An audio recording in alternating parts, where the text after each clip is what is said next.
Naigdad si Lolita nang sunod-sunod na kidlat ang gumuhit sa kalangitan. Agad niyang binitawan ang kinakayod na kamote, tumungo sa banggerahan at nagugas ng kamay. Bago nagmamadaling nanaog patungo sa sampayan. Mabilis ang sinamsam ang mga damit na nakasampay, nilipat sa silong. "Ninang!"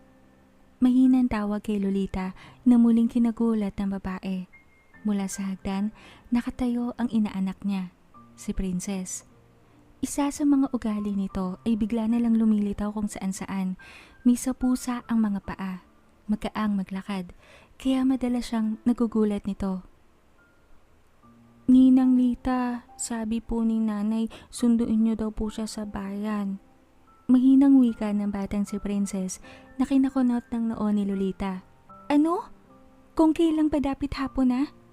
Naiinis na si Tanya sa batang napakamot ng ulo. Nakalimutan ko pong sabihin, kanina pa po siya umalis. Nakipaglaro po kasi ako. Dali niyo daw po si MacGyver." Nahihiyang sabi pa ng paslet na kinasalubong ng kilay ni Lolita. Bago pa siya may sabihin, nanakbo na ang bata palayo, sumuot sa matataas na tanim ng tubo. "Umuwi ka na sa inyo ha? Piyong hinahanap ka na ng lola mo." Habol niyang bilin sa bata. Isang mahabang opo ang narinig ng babae. Naiiling na tumungo si Lolita sa likod bahay kung saan naroroon ang munting kwadrang kinalalagyan ni MacGyver, ang alaga niyang kabayo, bago kinuha ang pasadyang karetela na kinakabit lamang ni Lolita kapag susunduin ng kaibigan. Paano'y mula nang makaranas na mag-anak si Beth tuwing 2 taon nabubuntis at may kaartehan. Wala naman sana ang problema doon kung sa asawa nito laging nagpapasundo o nag-iinarte.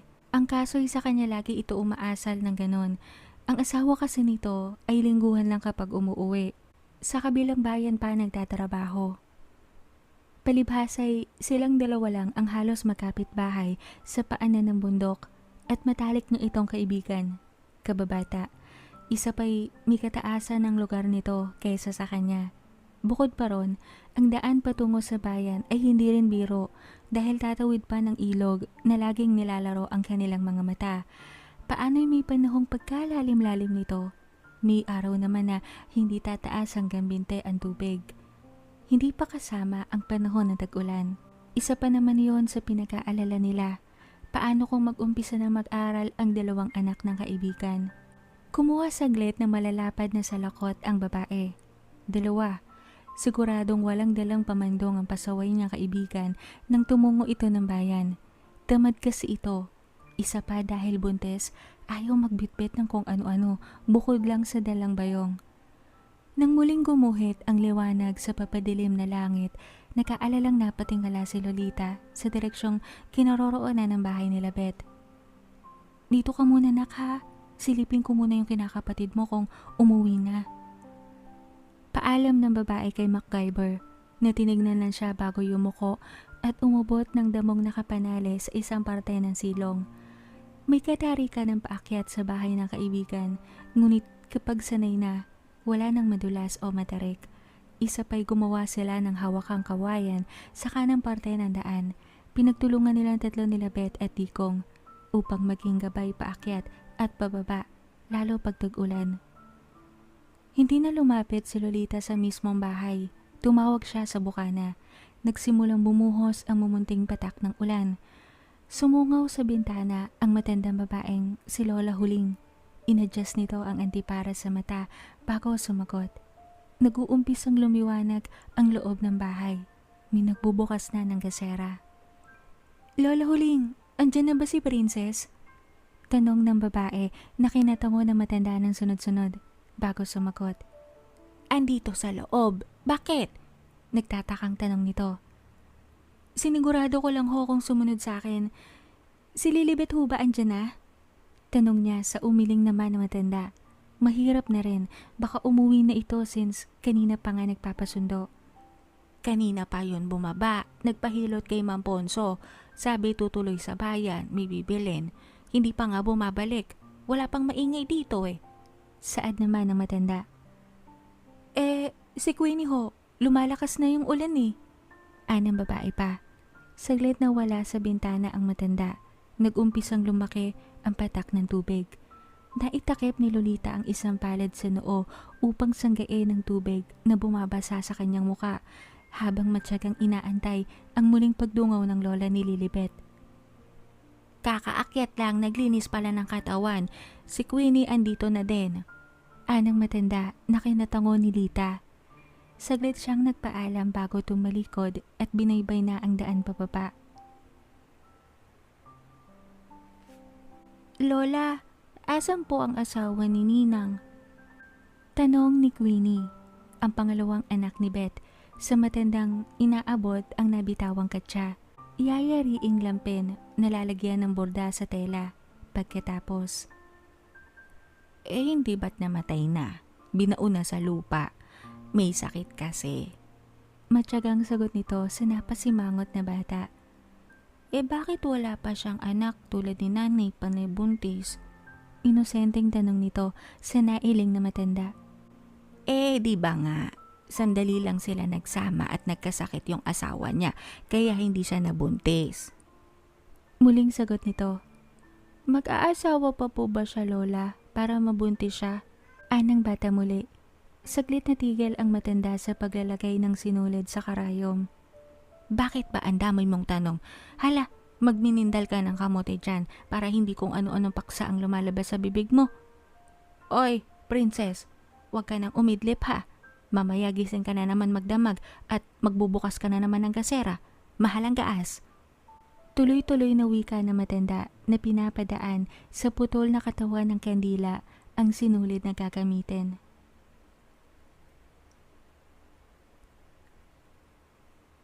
Napapalatak si Lolita habang pinagmamasdan ng ilog, bagamat hindi naman ganon kalakas ang agos pa, nagkulay lupa naman.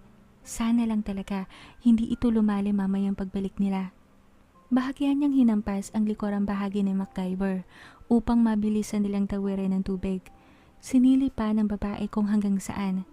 Awa ng Diyos, hindi naman umakyat sa gitnang binte ng alaga. Nang makalagpas sa ilog, pinasibat niya ang kabayo.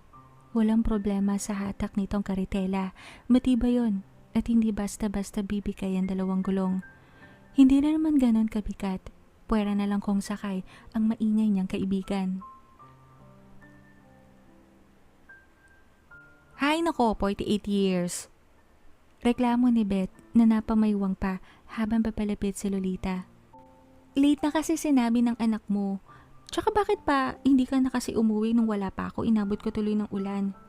Balik naman niya sa kaibigan habang kinukuha ang bayong nadala nito. Napachismis ako kay Aling Eva Linda. Maganda raw yung bagong movie ni Claudine kasama si Vilma Santos, nakakaiyak raw. Tungkol daw sa OFW na nanay tapos yung anak. Napakapasaway. Sagot naman ng Montes na saglit na patingala sa langit na tuluyan dumidilim na. Kapwa nila sinuot ang malapad na salakot. May dala ka bang flashlight? Anito pa, na tumungo sa karetela, naghahanda ng sumakay. Meron. Sana lang talaga pagbalik natin sa ilog, kayanin ni MacGyver ang taas. Bilisan mo! Apura naman ng babae habang inaabot ang flashlight sa isang sisidlan na nakatali sa leeg ng kabayo. Kakayanin niya ni MacGyver, di ba no MacGyver? Yung bagyo nga dati nasuong natin, di ba? Lambing kausap ni Beth sa lumingalang na kabayo. Sumakay na si Lita at minaniobra na ang alaga. Kumapit si Beth sa bawat panig ng tila kalahating kahon na nilagyan ng gulong na estilo ng kanilang karitela. Saglit siyang nilingon ni Lita bago pinalakad si MacGyver. Kung kanina may kabilisan sila, ngayon binagala ng konti ni Lita ang takbo. Buntis ang kanyang kaibigan. Mahirap na. Nang makarating sila sa ilog, saglit inaninaw ng dalawa ang lakas ng tubig sa pagragasa. Kaya yan! Ani Beth na kinailing ni Lita. Kung lalagpas sa kalahating hita ng anak ko, babalik tayo. Aniya sa kaibigan. Ano? Kayanin natin. Ayoko makitulog kila Florabel. Ang lakas magilik ng asawa nun, baka mapatay ko na. Tigilan! Nagre-reklamong wika naman ni Beth. Nak, ano kaya mo ba? Pag hindi mo talaga kaya, babalik tayo ha. Huwag kang makinig sa buntis na yan. Mas mahalaga ka sa akin. Kausap ni Lita sa kabayong nilinga siya bagya. Huy MacGyver, kayanin mo. Bibigyan kita ng tiyesa bukas, marami, mga 1,007,000. Itawid mo lang to, kahit puno ibibigay ko sa'yo bukas, promise. Agaw naman ni Beth. Isang matalim na tingin ang ginanti ni Lita sa kaibigan. Kaya niya yan. Biglang nahiyang wika naman ito. Muling pinakiramdaman pa ni Lita ang agos. Wala siyang balak pang gumalaw sana, ngunit tila nais magpasikat sa ina-inahan. Naglakad si MacGyver palapit sa ilog. Ang bait naman ang MacGyver na yan! Pambobola ng buntes na kinaigting ng panga ni Lita. Lalo nang isawsaw ng kabayo ang unahang mga paa sa tubig. Agad niyang sinipat. Lumagpas. Akmang imama ni obra na ni Lita paatras, ngunit desidido ang kanyang anak. Lumusong. Kumapit si Beth sa bawat panig ng karetela. Inipit sa gitnang hita ang bukas na ilawan. Nak! Nag-aalalang wika ni Lita. Sige pamangkin, sugod. Buong puno talaga ibibigay ko sa iyo bukas. Ako mismo ang bubunot. Susog pa ng buntis. Tila ba'y naiintindihan ang sinasabi ni Beth. Lumukso si MacGyver bago mabilis na hinatak ang karetela ng katawan. Muling bumaybay sa mga batong naaapakan. Saka nakakuha muli ng buwelo, isang paglukso muli ang ginawa at muling humatak pasulong. Hindi na alintana ng buntis ang tubig. Sanay na. Ngunit bahagyang nanlaki ang kanyang mga mata nang lumagpas sa bilog niyang tiyan ang kulay lupang tubig saglit. Narating naman ni MacGyver ang kabilang panig ng ilog. Luminga ito kay Litang nakasakay sa kanyang likod na tila ba saglit siyang kinamusta bago naglakad na ng may kabagalan. Ilang mararahang pagtapik ang ginante ni Lita sa tagiliran nito bilang pagpuri sa ginawa. Ang galing naman ng anak ko. Bulong ng babae sa kabayo bago nilinga si Beth na sa nalagpasan nilang ilog na katanaw. Oh, huwag kang babali sa pangako mo ha. Puno ang ibigay mo. Nilangkapa ni Lita ng kaseryosohan ang tinig kunwari. Sakalang napatingin sa kanya si Beth. Putang ina, ang lalim nun. Akala ko lalagpas sa dibdib ko yung tubig. Tila saglit nervyos na wika ng buntes. Sakalang napagtanto na seryoso ang itinaas ng tubig. Wala sa sariling napasapu siya sa bilog na tiyan bago tinanaw ang bahay ni Lita di kalayuan. Walang 30 hakbang.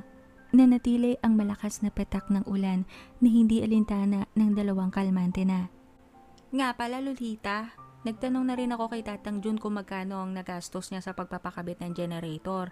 Sabi niya kaya mo na daw yun, mag-usap daw kayo. Pasigaw kwento ni Beth sa kaibigan na sa daan naman nakatingin. Hindi agad sumagot si Lita.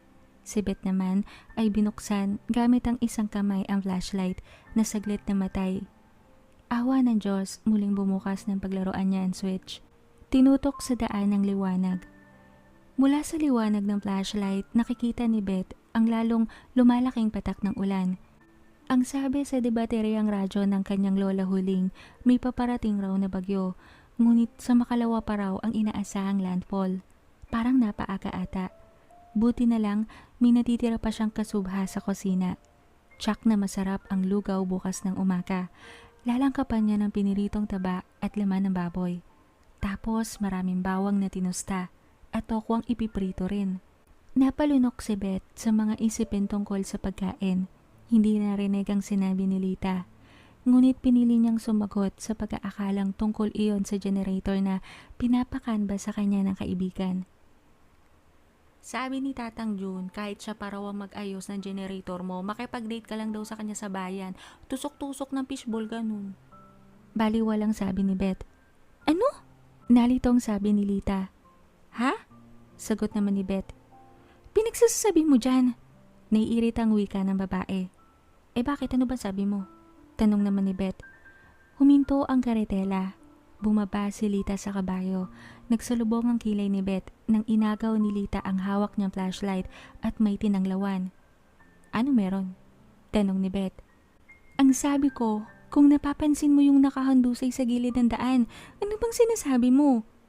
Lukot ang mukhang sabi ni Lita. Jesus! Alam mo naman na dead sa'yo si Tatang Jun. Hindi naman siya thunders. Parang 20 years lang ang agwat niya sa atin. Mahalaga tumatayo pa. Muling pag-iintriga ni Beth sa humarap sa kanyang kaibigan. Tinutok ni Lita sa mukha niya ang ilaw ng flashlight. Iasan ba? Hindi naniniwalang tanong ni Beth kay Litang hindi maipinta ang mukha sa eritang nababakas. Mula sa kanyang mukha, nilipat ni Lita ang ilaw ng flashlight sa batang puno ng balete, kung saan malinaw na nakikita ng buntes ang isang pares ng paang ang isang dalampakan ay walang sapin. Kumulog, napayuko ang dalawa sa gulat. Diyan ka lang, lalapitan ko. Ani Lita sa buntes na bumaba naman ang karetela, hinawakan ng renda ni MacGyver.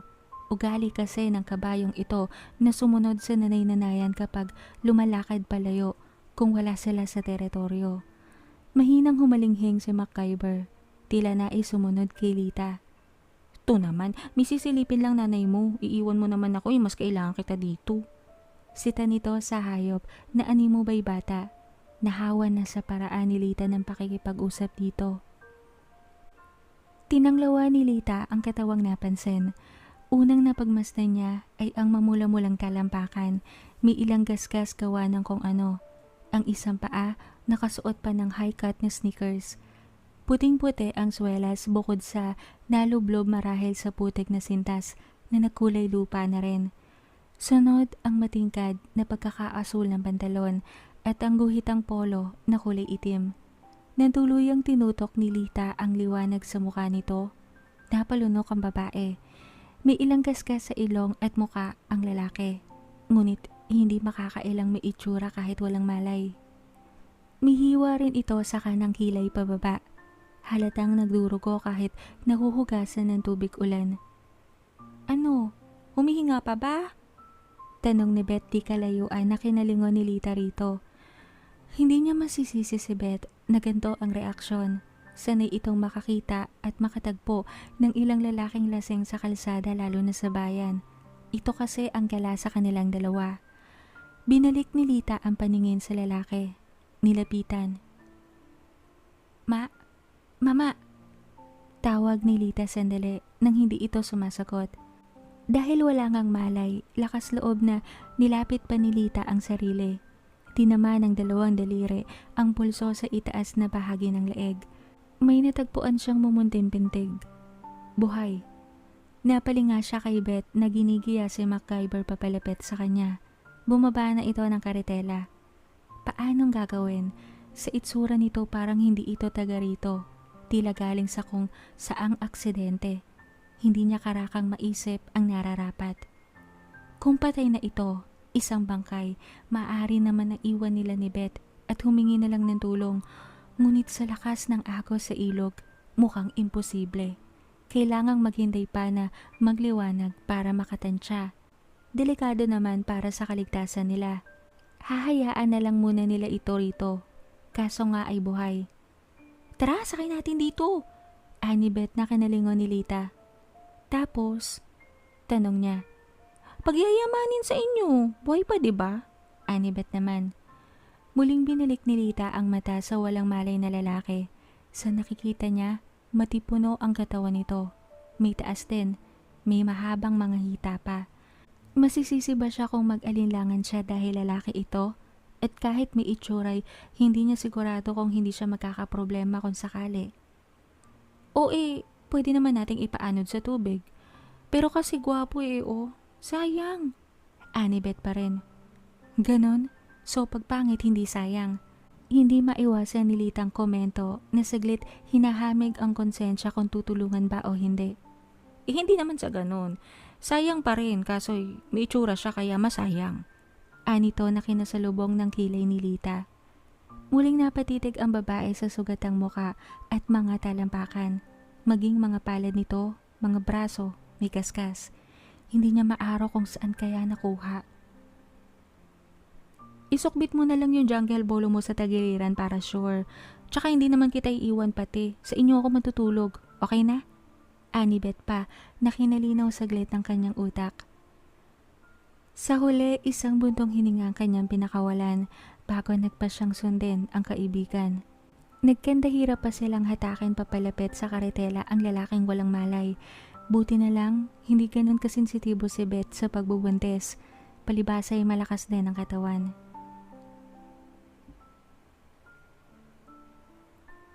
Umungol ang lalaki nang maihiga nila sa may kababaang katreng kawayan nang tuluyan silang makauwi. Pucha, ang gwapo. Hindi maiwasang sabi ni Beth habang sinasapo ng isang kamay ang kanang pisngi nito. Tuluyang napagmasdan ng buksan ni Lita ang isang Petromax. Tinapik ni Lita ang braso ng buntis. Tigilan mo nga yan, mamaya magmulat yan, bigwasan ka. Mahinang angel ni Lita na tumayo sa pagkakaupo sa gilid ng katre.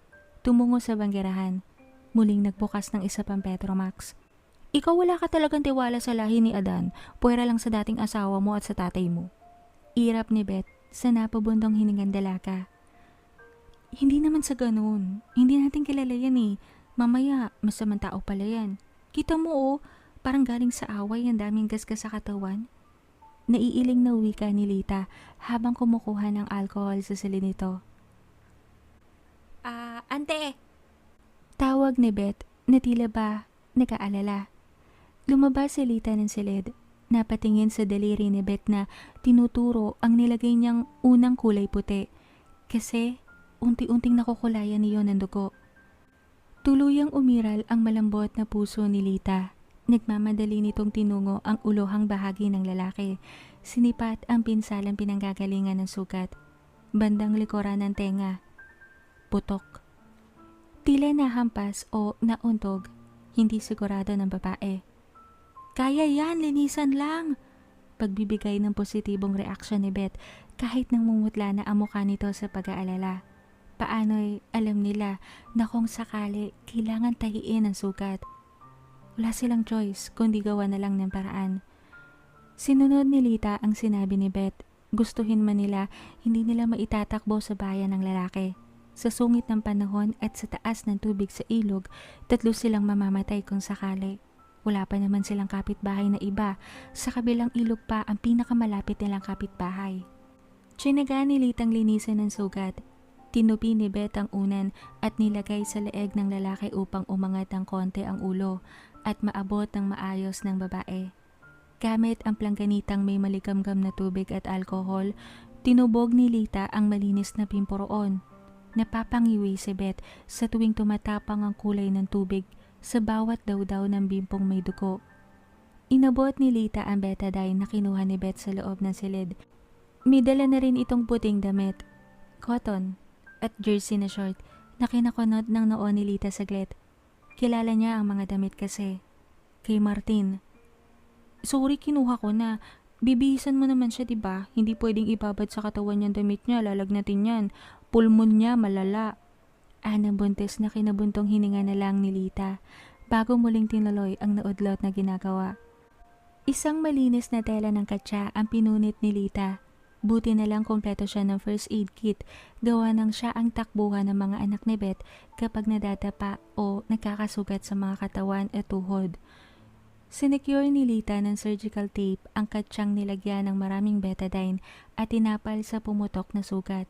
Nang mapansing humawak si Beth sa pantalon ng lalaki. Oh, ano gagawin mo? Tanong ni Lita. O di ano pa? Nakataas ang kilay na wika naman ni Beth. O kung gusto mo, ikaw na lang. Anang buntis na kinailing ni Lita saglit. Asus! Parang hindi ka pa naman nakakakita ng ganire. Hindi ka naman tutuklawin nito, tulog siya. May mali siyang wika ni Beth na kinairap ng babae. May kapasmahan talaga ang bunganga ng kanyang kaibigan kahit kailan. Tumayo si Lita sa pagkakaupo sa maliit na bangkito. Dinala ang plangganitang kulay dugo na ang tubig. Mabilis pinalitan ng laman. Saglit siyang nag-alala kung kakasya ba ang betadine niya sa dami ng sugat at guhit sa katawan ng lalaki. Bibili na lang siya bukas o sa mga susunod na araw. Ante! Penging kape madali! Tila natatarantan tawag ni Beth mula sa kanaroroonan. Magpalit ka muna ng damit bago ka magkape, tsaka... Hindi na natapos ni Lita ang sasabihin sapagkat napatingin sa buntis na kagat-kagat ang damit na suot ng lalaki kanina. Sa sikmura nito nakatingin. Kape, ante! Impet na wika nito. Lumapit si Lita. Lito, saka lang napagkuro ang nais ipakahulugan ng kaibigan sa sinasabi. Nagkunwaring nanginginig ang daliring tinuro ni Beth ang maayos sa pagkakasalansang mga kalamnan sa sikmura ng sugatang lalaki. Nakakabusog ang mga pandesal niya. Ang dami! 2, 4, 6. Pakwelang bilang pa nito na kinatalikod ni Lita. Impokreta, tignan mo, dali! Mahinang tilipan ni Beth na kinailing ng babae. Nakakahiya sa kanya kung naririnig ka niyan. Tutulong ka na lang lahat-lahat, may mali siya ka pa. Pangaral nito sa kaibigan. Jesus! Ini-enjoy lang naman ang tanawin. Walang ganito si Digong ko eh. Anito pa na hindi pinansin si Lita. Ante! Kulay pink! At nakatrim siya ha, hindi sabog tignan. Ani Bet pa, nakinahilot ni Lita sa bawat sentido. Oh, bilisan mo na! Angil niya rito. Kailangan siyang punasan muna, ante. Sagot naman nito. Naiiling na dinala niya ang plangganita muli papasok. Nakita niyang itinakip ni Beth ang suot nitong pang-itaas sa kasalanan ng lalaki. Napalunok si Lita nang makita ang mga pandesal ng estranghero. Palit muna ako ng damit, baka pulmonyahin na ang baby ko. Ani Lita na agad tumayo at tuloy-tuloy lumabas ng munti nilang sala. Ba't hindi mo pa kasi tapusin? Tanong niya agad. Ikaw na. Nagkasala na ako, tsaka single ka naman. Enjoy. Anito pa bago tumungo sa batalan. Kumulog ng sunod-sunod. Naigtad pa ang babae na nag-aalalang napatingin sa labas ng bintana. Lalong lumalakas ang ulan. Minadali niya ang pagpupuna sa katawan nito. Isang buntong hininga ang kanyang pinakawalan bago tinanggal ang pagkakatakip nito sa kasalanan. Pink nga. At trim. Hindi maiwasang komento ni Lita na minadali lalo ang ginagawa. Bago pa makabalik si Beth, nakasuot na ito ng damit, nalagyan na ng betadine ng bawat gasgas sa katawan, nakakumot na rin, bago na ang unang gamit. Isang Petromax pa ang binuhay ni Beth upang lalong lumiwanag sa buong kabahayan, nilagay sa isang silya malapit sa lalaking wala pa ring malay. Lalagnatin yan, pustahan tayo.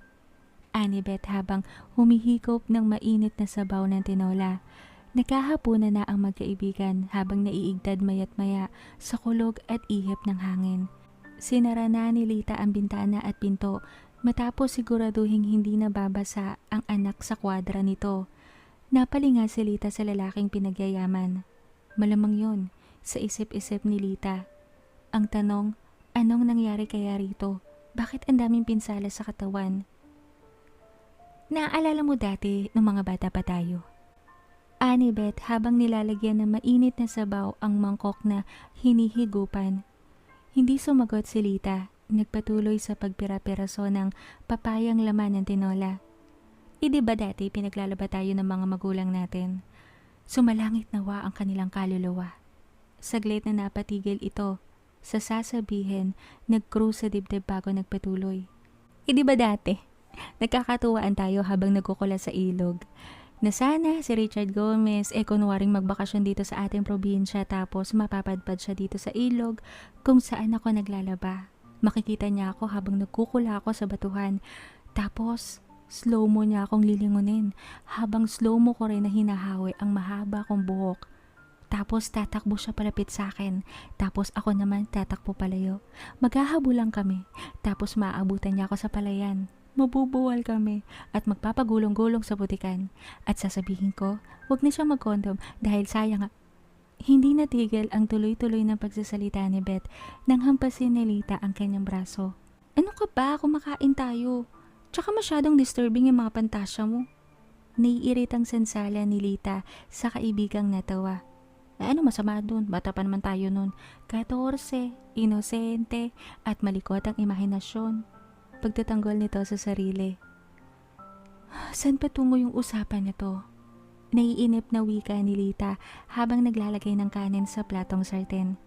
Tinapik ni Beth ang braso ni Lita upang kunin ang atensyon ng babae mula sa pagkakataon sa plato. Mas gwapo pa siya kay Richard Gomez. Mistiso. Katipo ni Christopher Reeves. Yung nag-Superman. Ani Beth. Kunway tumingin si Rita sa lalaking paksa. En layo. Tipid niyang wika. O edi, si Miguel Rodriguez na lang para sa Pinoy version. Huwag mong i-deny, kitang-kita oh. Anito pa na kinabalik ni Lita sa pagsulyap sa lalaking tulog. O ano ngayon? Kunway baliwalang sabi ng babae na tinuloy ang pagkain. Hindi mo kasi ako pinatapos. Ay di ba minsan pinapantasya ko naman si Albert Martinez, kunwari magka-crash yung eroplano na sakay siya, tapos malalaglag siya kunwari sa ilog. At syempre, to the rescue ang beauty ko, tatakbo ako ng slow-mo papalapit sa kanya. Nakasuot pa rin na manipis na kamison, walang saplot ganyan. Tapos, di kalayuan may tumutugtog ng saxophone. Ganang-gana sa pagkukwentang sabi ni Beth, umasim ang mukha ni Lita. Bakit gustong-gusto mo yung mga slow-mo? Anong meron sa slow-mo? At lahat ng pantasya mo may ganun. Sansala muli ni Lita sa sumeryosong kaibigan. Bakit ba? Sa gusto ko ganun eh. Sa mga pinikula naman na pinapanood natin sa bayan, laging slow-mo. Pag naghahabulan yung mga magsing irog sa bukid, sa luneta, di ba laging ang tagal-tagal, ang bagal-bagal ang habulan nila. Paliwanag ni Beth naman. Tinitigan ni Lita ang kaibigan. May inip na sa mukhang mababakas. Yun na nga. Di nag-crash yung eroplano. Nawalan siya ng malay tapos sasabihin ko habang basang-basa ang suot kong kamison at wala na ako halos maitago sa nalalabo niyang paningin na posible bang malaglag siya ng walang sugat? At saka kakasabi mo lang, walang malay. Bakit nalalabo ang paningin niya? Muling sansala ni Lita. Marunong ka pa sa pantasya ko. Sa ganun nga eh. Tapos, pag nagkamalay siya, sasabihin ko sa kanya, mahal, buti na lang nagkamalay ka na. Madamdaming wika ni Beth na kinaasim lalo ng mukha ni Lita. Ibig mong sabihin, pag nag-amnesia siya tapos magpapanggap kang asawa mo siya ganon. Kiskus na yung plot na yan. Pati action movies ginamit na yan. Natatawang wika ni Lita sa sumimangot na buntis. Kapag yan nagkamalay at nagtanong kung sino siya at nasan siya at sino tayo, ibigay mo sa akin ang moment na yun. Please? Kahit sandali lang babawiin ko din naman. Ani Beth sa natawang si Lita. Idadamay mo pa yung walang kamalay-malay na lalaki sa mga kalokohan mo. Bakit hindi mo nalang gawin sa asawa mo yan, isa pala yan sa pantasya mo? Tanong naman ni Lita na tumayo sa pagkakaupo. Kumuha ng tubig. Hindi naman ganyan kagwapo ang asawa ko. At saka, ayan na yung moment eh. Alam mo naman na ambisyon ko dati mag-artista, di ba? Wala lang talagang chance. Hayaan mo na ako. Kunway sumamo ni Beth sa nailing na si Lita. Bahala ka. Sumusukong wika na lang ng babae. Humihilik na inakaw ni Beth ang kumot ni Lita. Dahil mababa ang tulog ni Lita, nagising siya pagkilos ng katabi. Ilang beses na siyang pabiling-biling bago nahuli ang antok. Kaso'y iilang minuto na lamang ata yon. Eto gising na naman siya. Isang buntong hininga ang kanyang pinakawalan bago pumangon. Binuksan ang pinto ng silid at sinilip ang lalaki. Tanglaw ng liwanag si Petromax. Nakita niyang pabiling-biling ito. Umuungol na mahina. Ito na nga. Nilalagnat na. Ani Lita sa sarili bago nagpa siya ng lumabas ng silid. Handa na ang gamit. Tinubog niya ang bagong bimpo sa mainit-init na tubig galing termos. Nilagyan ng alkohol at pinuna sa nangangatal na lalaki. Nilagyan pa niya ng basang bimpo ang noon nito. Maigi sana kung kanina nagising ito upang makakain at mapainom ng gamot. Kaso'y hindi nga. Tumaas ang kamay nito bigla, bagamat nagulat si Lita, agad namang nahamig ang sarili. Tila may inaabot kasi ito sa ere. Nang awatin ng babae ang kamay nito, sa pag-abot, nagulat siya nang salukupin nito ang mga daliri niya. Gustuhin man niyang bawiin ang kamay, hindi niya nagawa. May kung anong humaplo sa kanyang puso. Hindi niya alam kung para saan. Lalo nang dinala ng lalaki ang kanyang kamay sa dibdib nito. Naramdaman ni Lita ang mainit na balat, kahit pa may kakapalan ng koton nitong suot. Hindi pa nakontento, diniinan pa ng isang kamay ang palad niyang nakadama sa dibdib nito. Walang sinasabi ang nakapikit na lalaki. Umuungo lamang ng mahina. Imbes na sa muka, tinuon ni Lita ang mata sa damit nitong suot. Hindi niya namalayang naluluha na pala siya. Paano'y may ganitong eksena rin sila noon ni Martin. Nung sinumpa nitong mamahalin siya, hanggang bawiin ng Diyos ang kanyang buhay. Pangalan niya ang sinasabi ng dating asawa nang ipikit nito ang mga talukap sa huling pagkakataon. Naitutop ni Lita ang isang palad sa bibig upang hindi tuluyang mapahagulgol. Nang muling nanariwa ang alaala ng tagpong iyon, 2 taon na rin ang nakakalipas.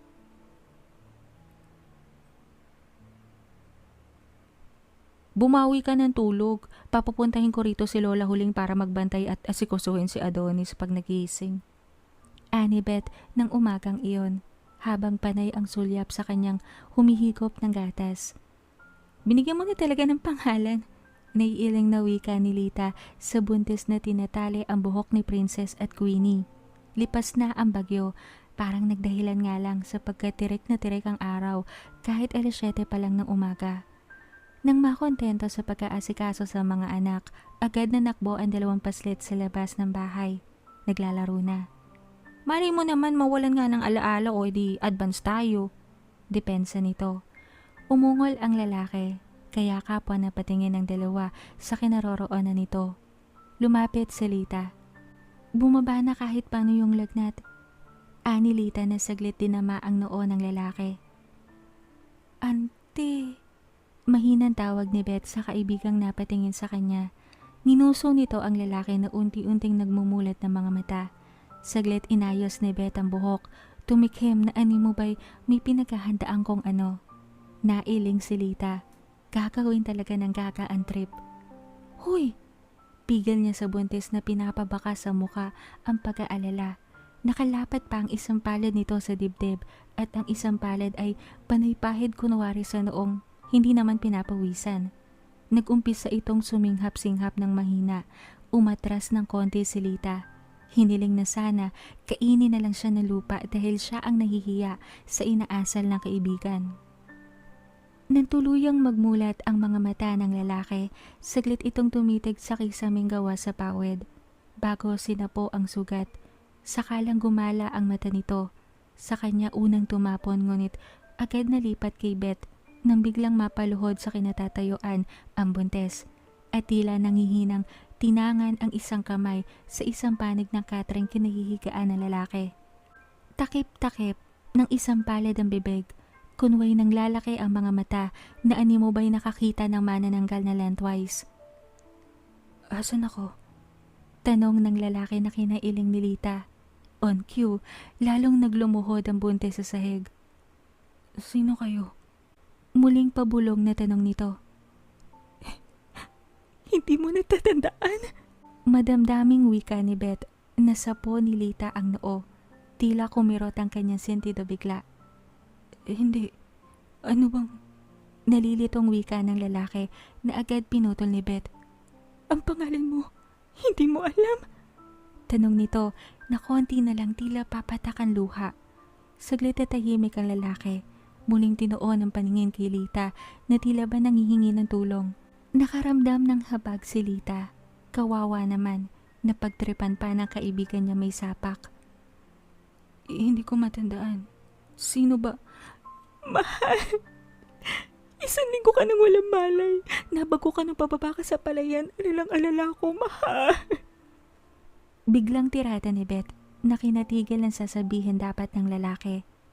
Walang iya. Planchado ang linya. Bulong ni Lita sa sarili. Mahal? Tanong ng lalaki na kay Beth natuon ang mga mata. Asawa mo ko, hindi mo maalala. Anito pa na pinapalis ang luha sa mata. Hindi maiwasan ni Litang bahagyang humanga. Totoong luha ang umaagos sa isang mata nito. Pangpamas ang aktingan. Kumurap-kurap ang mata ng lalaki bago nagsalita. Pinatulan kita? Tanong nito, sa nahintong pagsinga ni Beth sa kwelyo ng suot na blusa. Nag-drop ng karakter na ginagampanan. Ines na bumaling kay Litang nagpakayoko-yoko. Bigil na matawa ngunit nanginginig naman ang bawat balikat. Bakit nga ulit natin niligtas tong damuhong to? Naiiritang tanong ni Beth.